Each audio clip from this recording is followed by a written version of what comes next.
وَأَذَانٌ مِّنَ اللَّهِ وَرَسُولِهِ إِلَى النَّاسِ يَوْمَ الْحَجِّ الْأَكْبَرِ، اور اعلان عام ہے اللہ اور اس کے رسول کی طرف سے لوگوں کی جانب حج اکبر کے دن، یوم الحج الاکبر، بڑے حج کے دن۔ بڑے حج سے مراد حج ہے، یہ ہمارے ہاں جو عام خیال ہے کہ جمعے کو حج ہو تو حج اکبر ہے، یہ بغیر کسی بنیاد کے ہے۔ اصل میں عمرہ جو ہے وہ حج اصغر ہے، اور جو حج ہے وہ حج اکبر ہے۔ عمرہ بھی ایک چھوٹا حج ہے، تو وہاں اکبر اور اصغر اس اعتبار سے ہوتے ہیں۔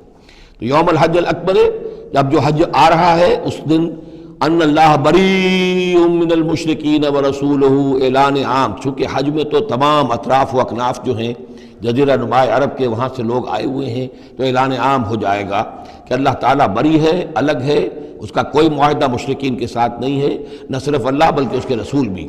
وَإِن تُبْتُمْ فَهُوَ خَيْرٌ لَكُمْ، اور اگر تم باز آ جاؤ، توبہ کر لو تو تمہارے لیے بہتر ہے، اسی میں خیریت ہے۔